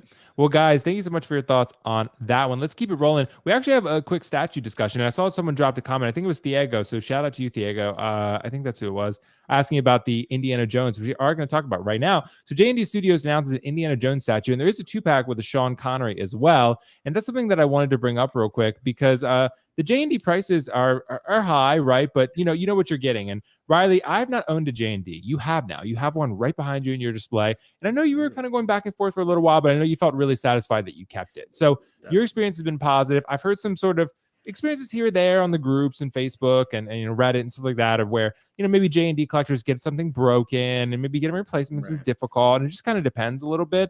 But I will say this statue is a pretty pricey boy. I mean, when we looked at the prices on J&D Studios website, it was like I think it was $25.99 for the Indiana Jones Solo, $38.99 for the 2-pack, right? So it's a lot. And let me share that real quick just to give people sort of a reference here. But you can see here, the Indiana Jones 1/3 scale statue, $25.99 plus shipping, $38.99 for the dual version with Sean Connery. So, I mean, overall, the likeness looks great. Can't deny that. But Riley, should 1/6 scale collectors consider investing in a statue such as this? What do you think? Dude, that's a really interesting question. I mean, I'd say obviously it depends on just how much you love the Indiana Jones franchise. I know this is pretty big for J&D to get. This is very different. I think it's very interesting. It's a big change for what they've been doing, and I think this is going to be a hot item. The one thing I will say is, regarding what the final will look like, I think that what you see on the prototype, J&D pretty much like nails what their prototypes are, and I think J&D usually with their likenesses, like from the beginning, their prototypes sometimes will be off, like the likeness, like even like I said, the one I have, I love it, it's great, but the likeness to Robert Pattinson without the mask, it's not perfect. But I always knew that from the prototype because it looks the same. They really do match what the prototype is to the final. So what you see here, I'd be very confident, just judging from my experience and a lot of other people who had original older J&D pieces, what their prototypes are pretty much stay like the same, like you'll barely notice a difference. So if you really love this and you love the character and you just love the way the prototype looks, I would be confident in ordering this. I think if you really do love the character enough, the fact is that, just sometimes their prototypes, their likenesses just won't be as strong, but the detail is there. It's just something they do. I don't know.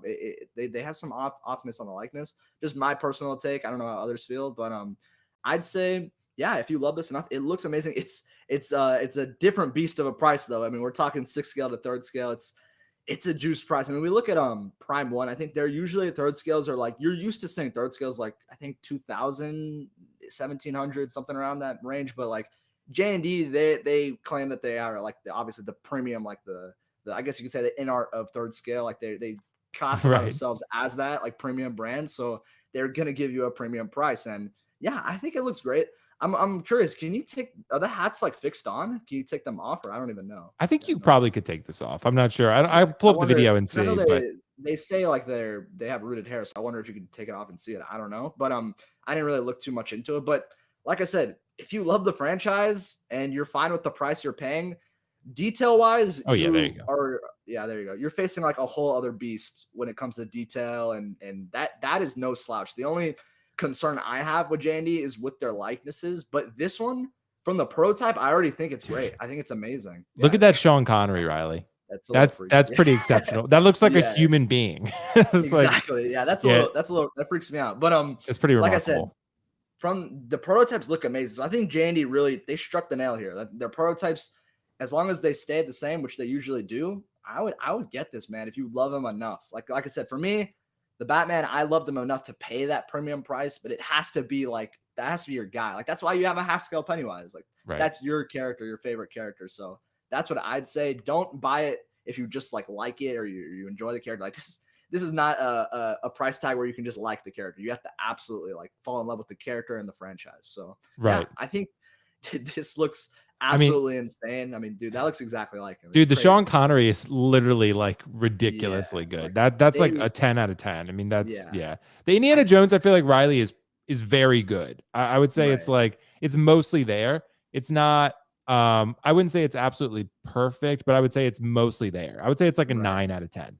Like I would say that's pretty good. So but you're right. I mean, I'm with you. It's one of those where with these type of statues, you got to love indie, bro. If you love indie and he's your dude and you collect statues, I don't know if it gets much better than this. Real leather jacket, rooted hair, eyeballs that, you can literally, move around if you want. Like it's pretty remarkable. Silicone. So I am worried, Riley, I've not owned a J&D, so I can't really say that to my, to my experience, but I will say I've just heard some breakage issues and stuff like that here or there. That 100%. gives me concern. I forgot to mention that, but yeah, I think like J&D really, I hope they're listening to these streams and videos. I even said it in my review that's a huge deal. The way they pack their figures, I guess they just don't package it as good to where if it does shuffle or have any movement, the neck or something or on the suit would break. And I think that's, when you're paying these prices, that's not something you want to have to worry about at all. It needs to be packed extremely well. So hopefully they do listen to that for any and all of their next ones. Because I think the one I had, luckily I didn't have any issues. That had breakages. The Catwoman,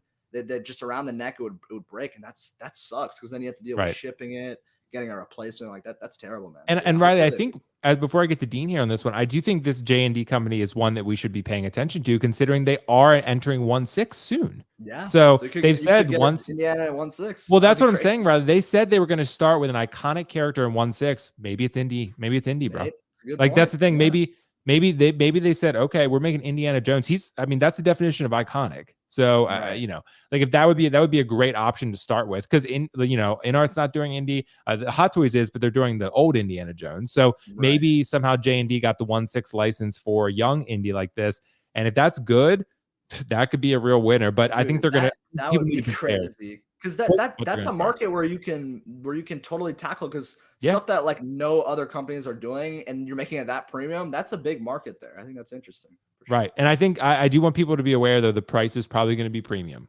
So even for 1/6. So I think that's just J&D and where they shoot for. But Dean, what do you think, bro? I mean, are you a big Indiana Jones fan? I mean, should 1/6 collectors, be paying attention to these type of statues? They are pricey, but they're pretty remarkable looking.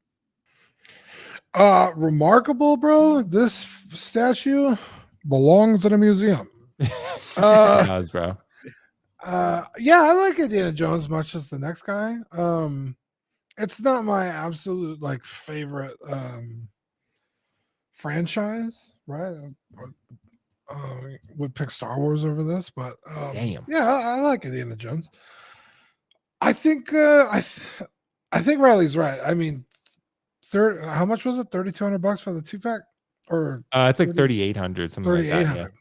That's wild. I mean, you gotta really fucking love. Right. That's like my yearly budget for collecting. Yeah. I think the 2-pack is probably the way to go, though.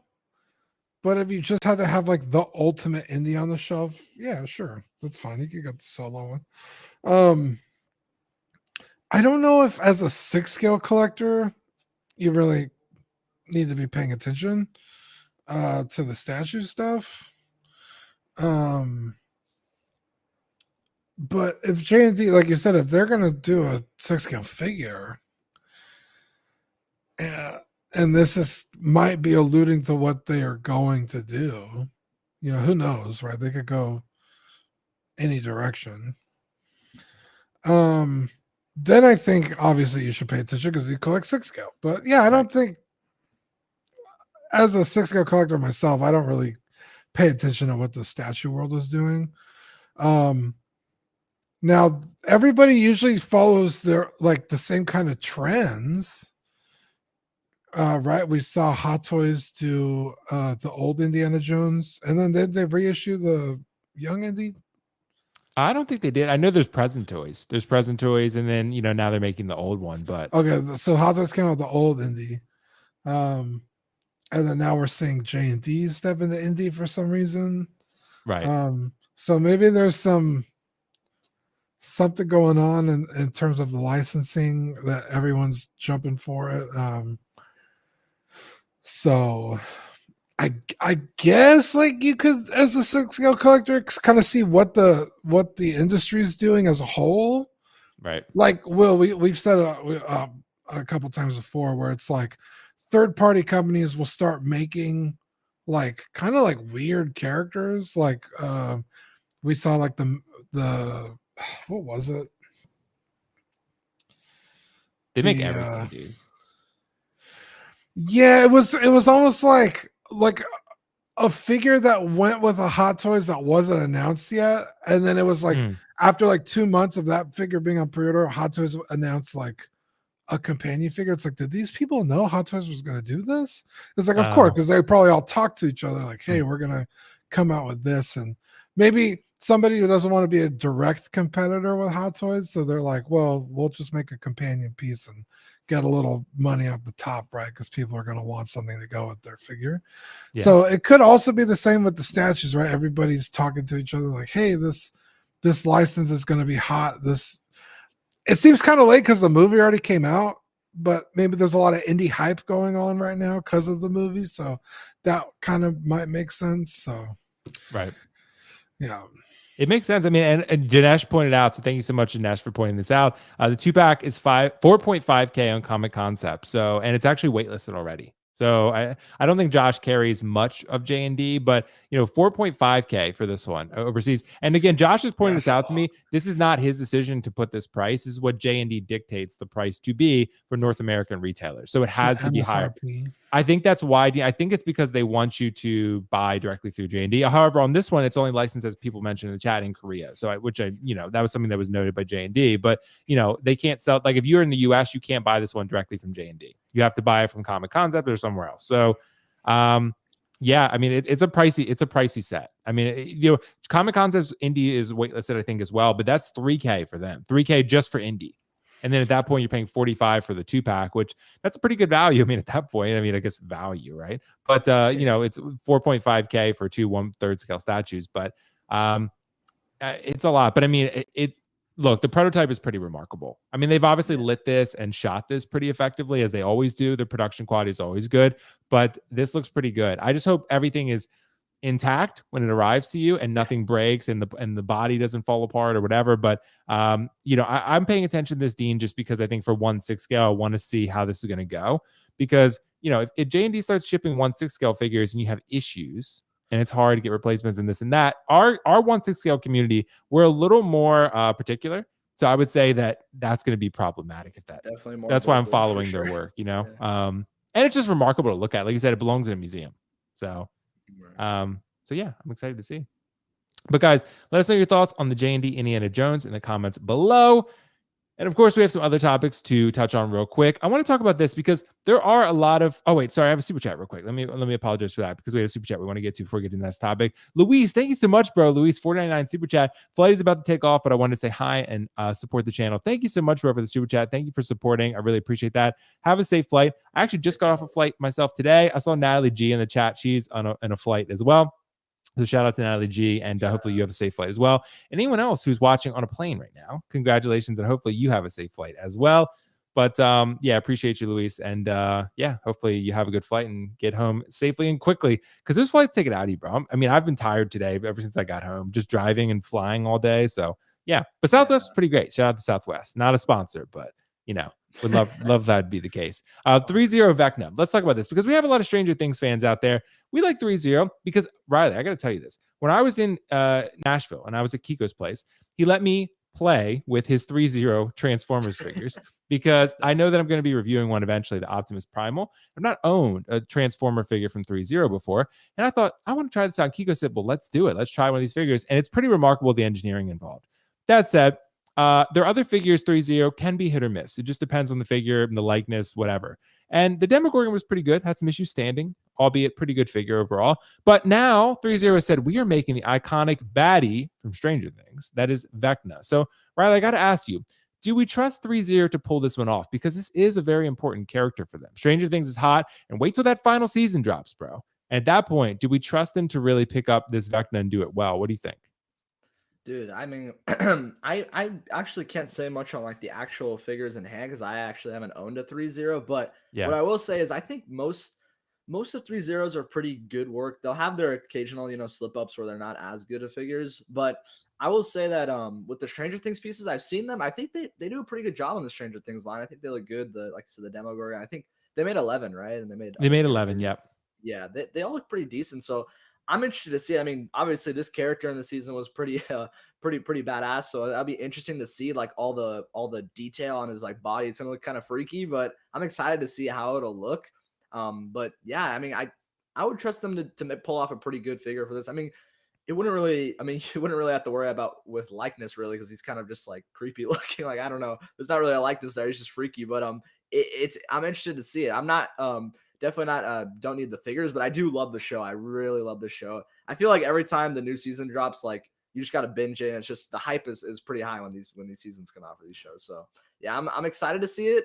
I think that people can make out to be a very good Stranger Things line. It looks really cool. But yeah, like you said, the human head sculpts, like Caesar was saying, they lack maybe a little, but when it comes to like stuff like this, the Demogorgon or this, I would be pretty satisfied into seeing this. It's pretty exciting. It's pretty cool. Yeah, I think it's pretty cool too. I want to see it. And Vecna is definitely one that I would consider adding. I almost got the Demogorgon at one point, but I ended up holding off. But Vecna is definitely tempting for me. But that said, Dean the Dream, bro. I know you said you watch Stranger Things. I'm pretty sure. What do you trust Threezero to pull off this Vecna? Because it's an important one for them. I am a huge Threezero stan. Oh, okay. Now, my first interaction with them was the Game of Thrones figures back in the day. Yeah. And they were pretty good. The outfits, incredible. The tailoring, so good. But the likenesses, left a little to be desired. So I bought some like other head sculpts, like the Jon Snow, that I think is a Nuts PIZ head sculpt for Jon Snow. It's pretty good. Yep. But as the series kept going and the figures kept coming out, those figures got better and better and better. In fact, I keep Jaime Lannister here on my desk because this figure is just so beautiful. Dude, that figure is great, and I need to buy it again. Like, hold on, D. Let me solo you. That honestly is like a Hot Toys quality figure, bro. It is. Yeah. And like I said, the outfits are incredible. The materials, this is like a suede. Mm-hmm. It drapes really nicely. Oh, sorry. I'm not doing this figure justice, but they did the Brianna Tarth, Tormund Giant's Bane. The Arya is okay in terms of likeness. Who else do I have? The Hound, Sansa. I pretty much have everybody from Game of Thrones. And like I said, as the show kept going, those figures kept getting better and better. I think if you're gonna go 3-0 in terms of like Transformers or something like that, it's a no-brainer. They're gonna be pretty fucking good. Their DLX line is crazy good. Their MLDX, or what is it? They have another Transformers line. They're coming out with Robotech stuff this year. I can't wait for. Their machines are usually pretty solid. So I think when the Stranger Things figures first started coming out, it was kind of like when the Game of Thrones figures were just kind of like maybe hitting a stride. So now I think this will probably be a banger. I think they're going to nail it because they've gone through the growing pains of making pretty good figures. It is kind of a weird one, right? He's not in a particular outfit. He's kind of just like a goo, like kind of like a Venom, or like maybe he'll do the Venom type material. Yeah.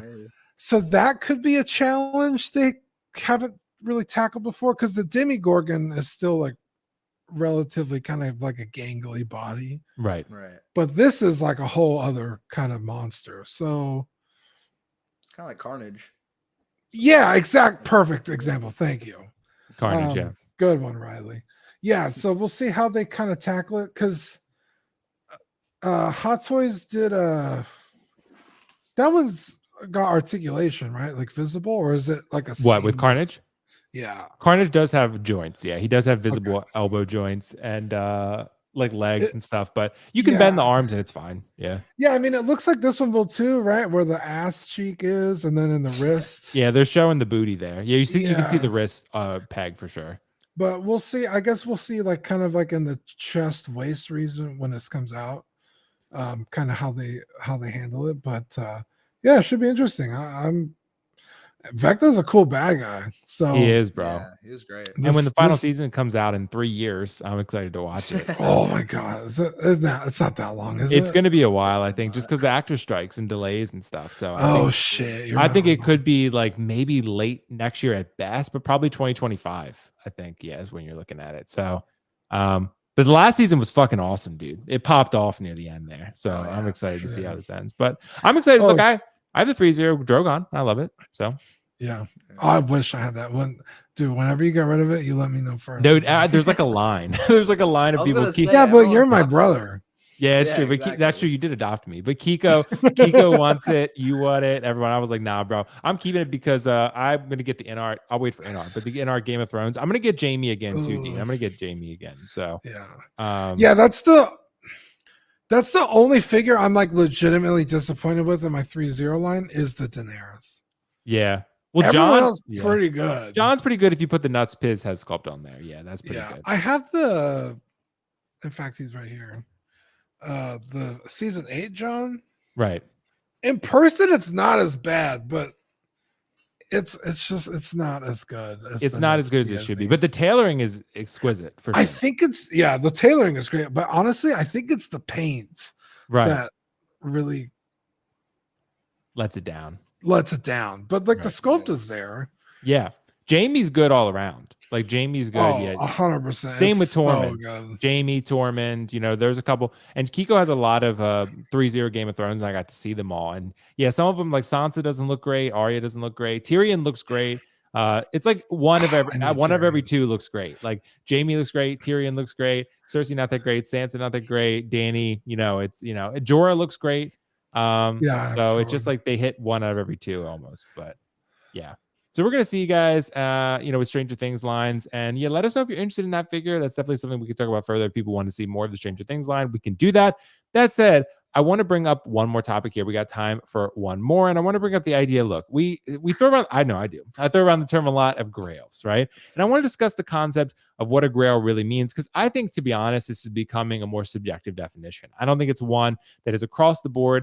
Merriam-Webster dictionary, this is what a grail is, right? I don't think that's Urban Dictionary. I don't think this is what a grail is, right? I think everyone has their own definition. There's personal grails, there's financial grails, whatever. So I'm going to ask the question to everyone in the chat too. What makes a grail to you? What makes a personal grail figure?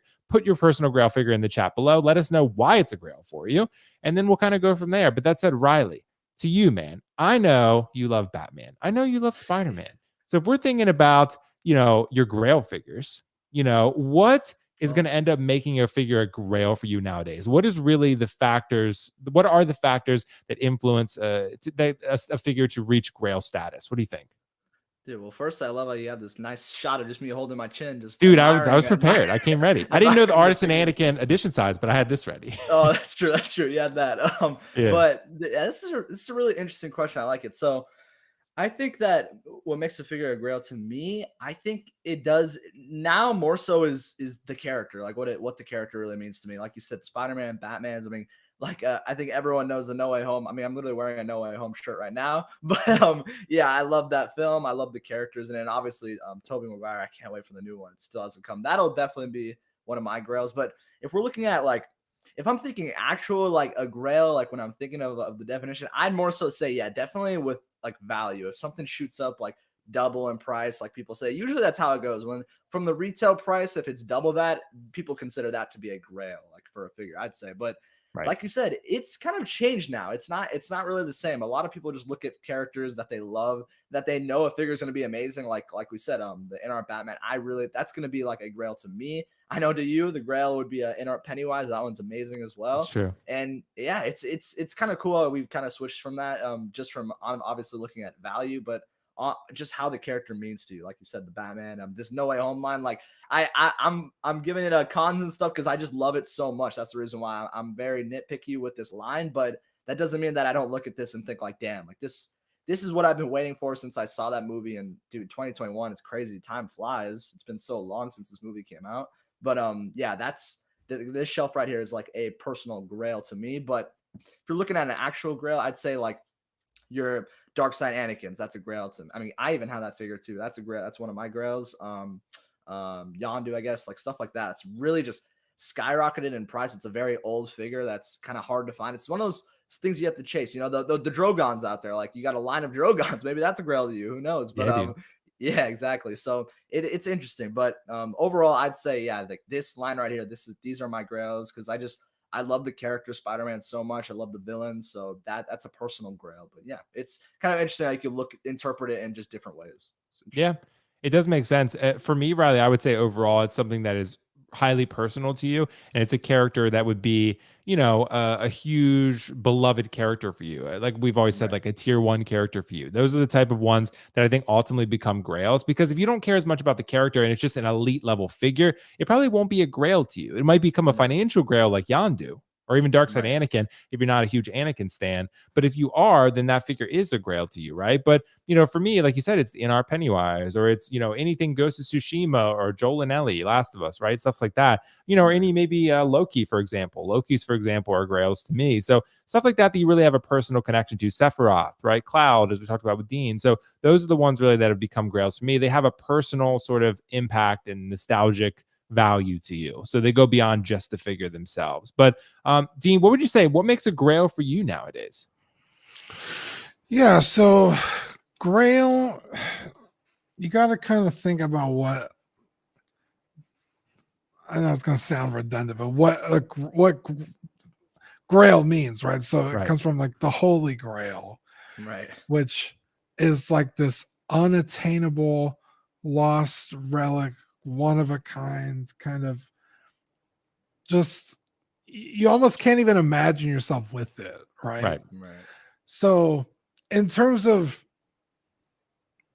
like well, I think you just said it, like a financial grail, like, oh, this figure is really rare, so it's you know, there's not many out there. That could, you know, be a grail for just about everybody.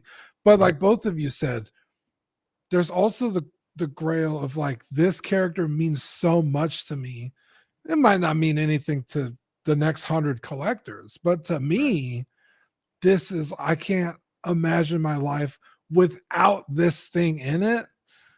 That's really important, and that's kind of what makes a grail. So there's kind of 2 grails there, because you know, you can't deny, like, hey, there's only 300 of these statues in the world and I got one. That's undeniably a grail. But yeah, it's like there could be a fucking Hot Wheels you could buy at a grocery store, and that could be like, this was the first car I had when I grew up, and like just owning this it means so much to me. I couldn't put a price tag on it, you know. So it's kind of funny what can or can't be considered a grail. I think it's from collector to collector. Everyone's story is so different. It's so fun to like ask people, hey, what's your grail? Exactly. And that's the thing. Like, it's a personal, I think it's become a personal subjective definition. And that's why I think it's such an interesting question, because everyone's going to have a different story and a different answer. So, you know, we got one comment, Hawkbuster. There's some others in here as well. I know you guys were talking about Hodor. That was a pretty fun discussion. I don't think that was about the grails, but you know, but I think it's cool. Something that needs to be personal in your collection is better than Evil said. So stuff like that, right? Yeah, it's something that triggers an emotional response. Yeah, exactly. Like, I grew up with this character. I connected on a. It's Cloud for you. Yeah, 100%. Like, that was the first game I got as not just my first video game on the PlayStation, but my first video game, like, that was mine. That was bought for me. Right. Because my sister grew up with like the Nintendo and the Sega. But when it was 1997, the PlayStation had come out. My dad bought it specifically for me and Final Fantasy 7. So I literally grew up with that game. And so I love Cloud. Like, he's just such an interesting, intriguing character. And I'm sure a lot of people think he's kind of boring or bland, or especially now they've kind of butchered his character. But yeah, there's probably some people that don't give a shit. They never played the game. They didn't even play the remake. Like, okay, it's just some guy. Yeah. But Yeah, makes sense. Well, guys, let us know in the comments below what your grail is and why you feel that way and what sort of the factors are that influence it. I think it's a fun discussion. But that said, we are going to wrap it there. That is going to be our show. We did get a super chat from Nick's Collectibles. Thank you so much, bro. As always, Nick said a pizza scooter would be a grail. You know I'm right, dude. Riley, absolutely not, bro. No, Absolutely not.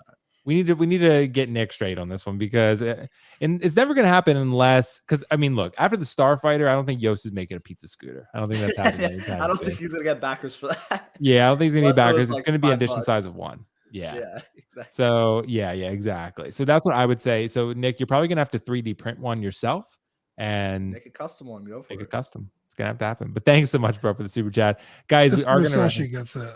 What did Musashi say? Let me see. Hold on. Biblical grail. The importance wasn't ever the value, which is why the grail in Indy was a common non-valuable item.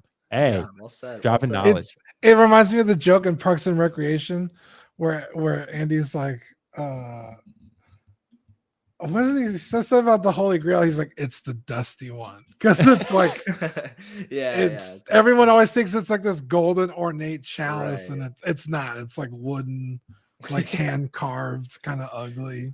Right. Yeah, that's hilarious. Right. Mr. Musashi nailed it. There you Mr. go. Musashi did nail it, bro. And it's true. I love the comment from Hodor317. The fact that there isn't a Hodor figure needs to be rectified immediately. The username checks out, bro, because he's got what the hell? He's got Hodor as his username and no. He's Hodor a really important character. He is. He holds the door, dude. For as early as the character died off. Right. Pretty important. Yeah. Yeah.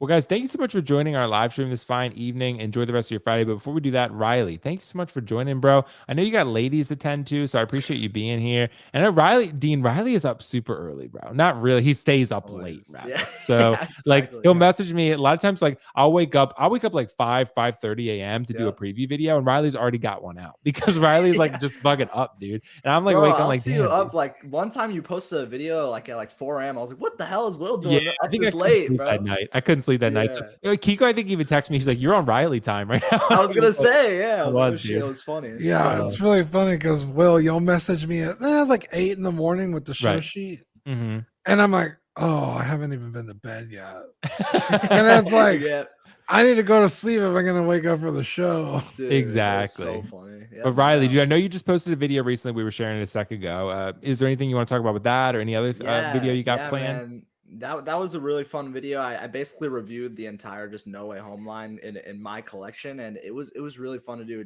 I really hope you guys check that out. It's a really fun video.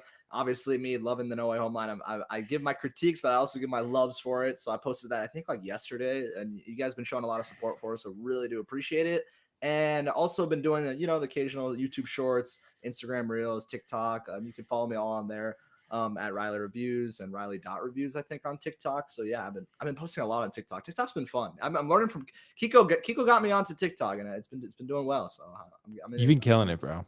Yeah, thank you, man. Appreciate that. But yeah, I really do appreciate you having me on. It was a really great show.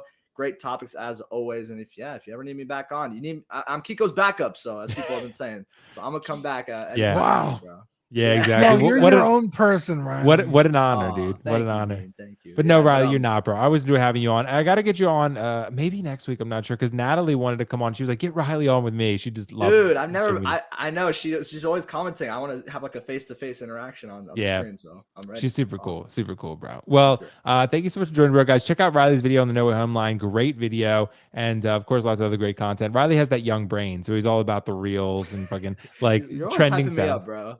Riley always he's like, Will, why are you not using trending sounds? I'm like, bro, I don't know how. Like, I don't know how. I'm too old. I'm too old for this. Yeah, I'm too old for this shit. So yeah, but it's funny. But yeah, so thanks so much to Riley as always. And of course, Dean the Dream, bro.